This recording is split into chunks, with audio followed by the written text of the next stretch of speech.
ओम शांति। 6 दिसंबर 2022। अभी पढ़ेंगे प्यारे प्यारे मीठे मीठे शिव बाबा की मुरली। मीठे बच्चे, तीन बाप का राज सबको कहानी मिसल सुनाओ। जब तक बेहद बाप को पहचान कर पावन नहीं बने हैं तब तक वर्षा मिल नहीं सकता। प्रश्न, बाबा बिल्कुल ही नया है, उसने तुमको अपना कौन सा नया परिचय दिया है? उत्तर, बाबा को मनुष्य ने हजारों सूर्य से तेजों में कहा, लेकिन बाबा कहता है मैं तो बिंदी हूँ। तो नया बाबा हुआ ना। पहले अगर बिंदी का साक्षात्कार होता तो कोई मानता ही नहीं। इसलिए जैसी जिसकी भावना होती है उन्हें वैसा ही साक्षात्कार हो जाता है। गीत है ओम नमो शिवाय। ओम शांति। निराकार शिव भगवानुवाच। सिर्फ शिव भगवानुवाच कहने से कृष्ण का नाम याद आ जाता है। क्योंकि आजकल भगवान सब हो पड़े हैं, इसलिए निराकार शिव भगवानुवाच कहते हैं। गॉड फादर कहा जाता है निराकार भगवानुवाच किसके प्रति? निराकार बच्चों, रूहों प्रति।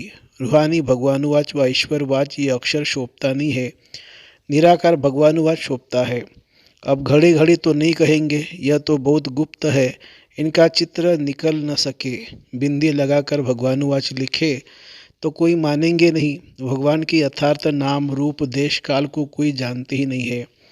अगर बाप को जान जाए तो रचना के वो भी जान जाए, परंतु न जानना ही उन्हों का ड्रामा में नूंदा हुआ है। तब तो फिर बाप आकर अपनी पहचान दे।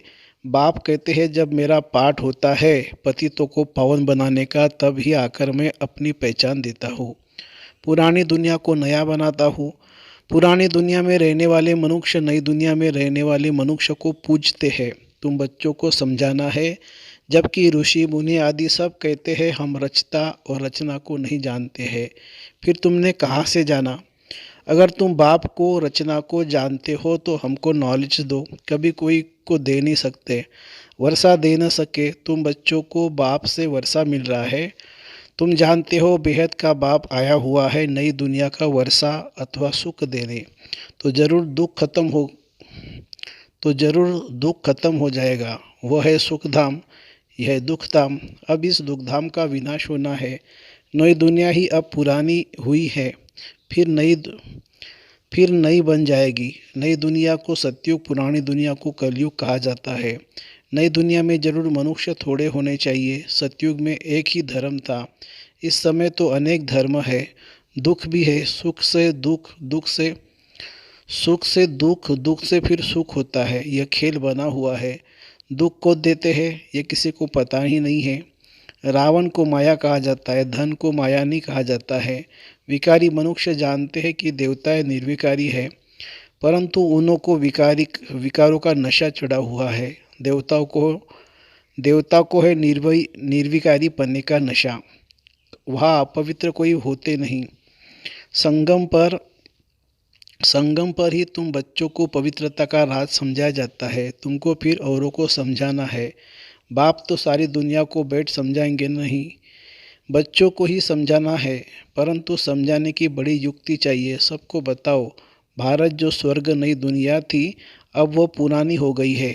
रचिता तो बाप ही है। वह खुद कहते हैं मैं ब्रह्मा द्वारा नई दुनिया की स्थापना करता हूँ, बच्चों को एडाप्ट करता हूँ। ब्रह्मा का नाम ही प्रजापिता है, तो ज़रूर इतने बच्चों को एडाप्ट ही करेंगे जैसे सन्यासी फॉलोअर्स को एडाप्ट करते हैं, पुरुष स्त्री को एडाप्ट करते हैं कि तुम मेरी हो। यहाँ भी तुम कहते हो शिव बाबा मैं आपका हूँ। घर बैठे भी बहुतों को टच हो जाता है। फिर क्यों कहते हैं कि भल बाबा हमने आपको देखा नहीं है, क्योंकि बंधन में है, आ नहीं सकती। परंतु मैं हूँ आपकी। पवित्र तो जरूर बनना पड़े। पतित मुक्ति जीवन मुक्ति में जा नहीं सकते। पतित पुकारते हैं कि आओ, आकर पावन बनाओ। तुम बच्चों को समझाना चाहिए कि भारत स्वर्ग था, ये लक्ष्मी नारायण स्वर्ग के मालिक थे। जरूर डिनास्टी चली होगी। नई दुनिया में नया राज्य था, अब वह नहीं है। और अनेक धर्म है, देवता धर्म है नहीं। ये पुरानी दुनिया कब तक चलेगी? वह सतयुग को लाखों वर्ष का देते हैं। महाभारी लड़ाई का भी गायन है। बीच में थोड़ी खिटपिट हुई थी तो कहते थे महाभारत लड़ाई का समय है। यादवों की लड़ाई भी दिखाते हैं कि मुसलों द्वारा अपना विनाश किया। कभी लिखते पांडवों और कौरवों की युद्ध, कभी लिखते असुर और देवताओं की। आसुरी दुनिया के बाद फौरन देवी दुनिया है। वो पतित या पावन पावन देवता कैसे लड़ेंगे? वह है सतयुग में या कलयुग में? दोनों की लड़ाई कैसे हो सकती है? देवताएं अहिंसक, असुर हिंसक। देवता नरक में कैसे आएंगे? अभी तुम संगम पर हो, नई दुनिया स्थापन होती है, उसके लिए तुम पुरुषार्थ कर रहे हो। दो बाप का राज भी कहानी मिसल समझाना चाहिए। सतयुग में है एक बाप, बेहद के बाप को याद करते ही नहीं क्योंकि सुखधाम है। द्वापर युग में है दो बाप, लौकिक बाप होते भी पारलौकिक बाप को याद करते हैं। आत्मा ही अपने बाप को याद करती है क्योंकि आत्मा ही दुख सहन करती है। पुण्यात्मा पापात्मा, आत्मा ही सुनती है, संस्कार आत्मा में है। जिनमें दैवी संस्कार नहीं है वह दैवी संस्कार वालों का गायन करते हैं। गाया भी जाता है आप ही पूज्य आप ही पुजारी। पुजारी बनते हैं तो गाते हैं, मुझ निर्गुण हारे में कोई गुण नहीं। उनमें गुण है, हमारे में नहीं है। पूज्य सो पुजारी, तुम ही पूज्य सो देवता थे, फिर तुम ही पुजारी बने हो। 84 जन्म लिए हैं, आधा कल्प पूज्य आधा कल्प पुजारी। हिसाब समझाना पड़े। देवता क्षत्रिय वैश्य शूद्र, इस समय हम ब्राह्मण हैं, बीके हैं। इस समय हमको 3 बाप हो जाते हैं। लौकिक बाप निराकार, पारलौकिक बाप तीसरा, फिर प्रजापिता ब्रह्मा, जिस द्वारा हम ब्राह्मणों को पढ़ाते हैं। प्रजापिता नाम तो सुना है ना, ब्रह्मा द्वारा रचते हैं। तुम भी ब्राह्मण हो, तुम भी बाप को याद करो। बाप कहते हैं मैं आया हूँ तुमको वापस ले जाने। निराकार बाप आत्माओं से बात करते हैं। तुम कहते भी हो हम एक शरीर छोड़ दूसरा लेते हैं। शरीर का नाम रूप बदल जाता है, आत्मा तो एक ही है। बाप का नाम भी एक ही है, बाप का नाम भी एक ही शिव है। उनको शरीर तो है नहीं, यह पॉइंट्स भी नोट करनी चाहिए। फिर जैसा आदमी वैसा समझाना है। हम भी के दादे से वर्षा ले रहे हैं, वही राजयोग और ज्ञान की नॉलेज देते हैं। मनुष्य से देवता बनना यह भी नॉलेज है। नॉलेज मिलती है संगम पर, जिससे फिर नई दुनिया में वर्षा पाते हैं। पतित दुनिया में आकर पावन दुनिया स्थापन करते हैं। अभी बाप आया है घर ले जाने। ड्रामा अनुसार सबको घर जाना है। फिर पहले सूर्यवंशी, फिर चंद्रवंशी, फिर वैश्य शूद्रवंशी बन जाते हैं। वह निराकार आत्माओं का झाड़, यह साकारी मनुष्यों का झाड़। ब्राह्मण देवता क्षत्रिय वैश्य शूद्र, इसमें सारा विराट रूप आ जाता है। ब्राह्मण वृद्धि को पाते रहते हैं। रुद्रमाला और विष्णु की माला बनेगी, ब्रह्मा की माला नहीं कर सकते हैं क्योंकि बदलते रहते हैं, इसलिए रुद्रमाला पूजी जाती है। यह नई नई बातें, यह बातें कोई की बुद्धि में जरा भी नहीं है। कल्प की आयु लाखों वर्ष कर देते हैं, इसलिए तुम्हारी बातें सबको नई लगती है। नई दुनिया के लिए नई चीज़ मिलती है। बाबा भी वास्तव में नया है। वह तो कहते हैं नाम रूप से न्यारा है, या तो कह देते हजारों सूर्य से तेजोमय है। सो तो जरूर जैसे ही भावना वैसा साक्षात्कार होगा। बिंदी का साक्षात्कार हो तो कोई माने ही नहीं। यह सब बातें नहीं होने कारण मूंझते हैं। जो यहाँ के होंगे उनकी ही सैपलिंग लगेगी। तुम बच्चों ने अब अच्छी तरह से समझा है तो पारलौकिक बाप के लिए भी समझाना है। तुम आधा कल्प से उनको याद करते आए हो। सुख देने वाले को ही याद किया जाता है। रावण सबका दुश्मन है, तब तो उनको जलाते हैं। पूछो रावण को जलाते इतना समय हुआ, बोलेंगे अनादि। उन्हों को यह मालूम ही नहीं रावण कब से आता है। सतयुग में तो रावण होता नहीं है। भारत का सबसे पुराना दुश्मन रावण है, रूहों को पतित बनाने वाला है। आत्मा का दुश्मन कौन? रावण। आत्मा के साथ शरीर भी है, तो दोनों का दुश्मन कौन हो गया? रावण में आत्मा है। रावण क्या चीज़ है? बस विकार है।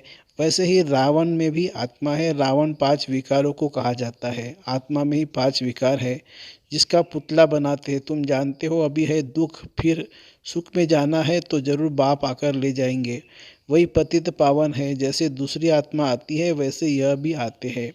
श्राद्ध खिलाते हैं तो आत्मा को बुलाते हैं। ब्राह्मण को ही अपने बाप की आत्मा समझ सब कुछ करते हैं। समझते वह आत्मा आती है, आत्मा बोलती है हाँ, इनका आना प्यारा है। यह है भगवान का रथ, भागीरथ कहते हैं। पानी की बात नहीं है, यह है सारी ज्ञान की बातें। बाप समझाते मैं साधारण तन में प्रवेश करता हूँ। इनका नाम ब्रह्मा रखा हूँ। इनको एडाप्ट नहीं करता हूँ, इनमें प्रवेश करता हूँ, फिर तुमको एडाप्ट करता हूँ। तुम कहते हो शिव बाबा मैं आपका हूँ, तुम्हारा बुद्धियोग ऊपर चला जाता है, क्योंकि बाबा खुद कहते हैं मुझे याद करो तो तुम्हारे विकर्म विनाश होंगे। इस यात्रा पर रहो। समझो यह बाबा कहा जाता समझो यह बाबा कहा जाता है तो शिव बाबा को करना है। शिव बाबा इस रथ में दिल्ली गया, कानपुर गया, बुद्धि बुद्धि में शिव बाबा की ही याद रहे। नीचे नहीं रहना है, बुद्धि ऊपर रहे।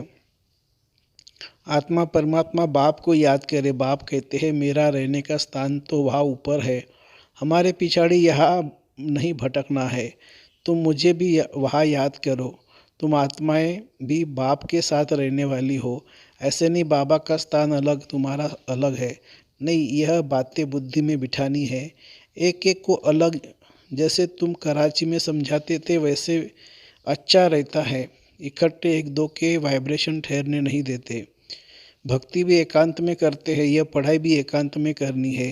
पहले बाप का परिचय देना है। बाप पतित से पावन है, उन द्वारा हम पावन बन रहे हैं।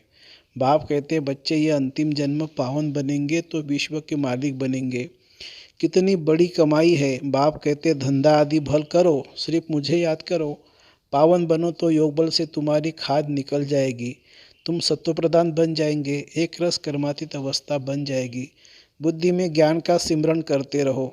मित्र संबंधियों को भी ये समझाते रहो। कल पहले भी तुमको ऐसे समझाया था, कोई नई बात नहीं है। कलब बाबा आकर हमको समझाते हैं, हम फिर दुनिया वालों को समझाते हैं। भारत बरोबर स्वर्ग था, फिर बनेगा। यह चक्र फिरता रहता है। सतयुग को लाखों वर्ष कैसे हो सकते हैं? इतनी आदमशुमारी कहाँ है? फिर तो अनगिनत हो जाए। 4 युग है, हर एक युग की आयु 1250 वर्ष है। जैसे तुमने समझा है वैसे समझाते रहेंगे। झाड़ की वृद्धि होती रहेगी। कभी ग्रहचारी बैठती है, फिर उतरती जाती है। बाप कहते हैं समझाना बहुत सहज है, अलप बे। मूल बात है याद की यात्रा, मेहनत भी है। कलप के बाद यह याद का धंधा मिलता है, परंतु है गुप्त। यह मुश्किल सब्जेक्ट है, अलप को याद करना। अलप को ही भूले हो, भगवान को कोई जानते नहीं है। गाया भी जाता है सतगुरु बिगर घोर अंधियारा, सोजरे में एक ही सदगुरु ले जाते हैं। अच्छा, मीठे मीठे सिखिल दे बच्चों प्रति माता पिता बाप दादा का याद प्यार और गुड मॉर्निंग। रूहानी बाप की रूहानी बच्चों को नमस्ते। हम रूहानी बच्चों की रूहानी माता पिता बाप दादा को याद प्यार, गुड मॉर्निंग और नमस्ते बाबा, नमस्ते। धारणा के लिए मुख्य सार, योग बल से आत्मा को सत्वप्रधान बनाकर एकरस कर्मातीत अवस्था तक पहुंचना है। याद की गुप्त मेहनत करनी है, एकांत में पढ़ाई करनी है। दूसरी पॉइंट, बाप से मुक्ति जो मुक्ति का वर्षा लेने के लिए इस अंतिम जन्म में पवित्र जरूर बनना है। वरदान, एक पॉइंट की शब्द की स्मृति से मन बुद्धि को नेगेटिव के प्रभाव से बचाने वाले नंबर 1 विजयी भवो। वर्तमान समय विशेष माया का प्रभाव मन में नेगेटिव भाव और भावना पैदा करने व यथार्थ महसूसता को समाप्त करने का चल रहा है, इसलिए पहले से ही सेफ्टी का साधन अपनाओ। इसका विशेष साधन है सिर्फ एक पॉइंट शब्द, कोई भी संकल्प बोल व कर्म व्यर्थ है तो उसे पॉइंट लगा दो, तब नंबर 1 विजय बन सकेंगे। माया का स्वरूपों को पहचानो, सीजन को पहचानो और स्वयं को सेव कर लो। स्लोगन है, संगम पर जिन्हें सेवा का श्रेष्ठ भाग्य प्राप्त है वही पद्मा पदम भाग्यवान है। संगम पर जिन्हें सेवा का श्रेष्ठ भाग्य प्राप्त है वही पद्मा पदम भाग्यवान है। अच्छा, ओम शांति शांति शांति। थैंक यू बाबा, थैंक यू। शुक्रिया बाबा, शुक्रिया।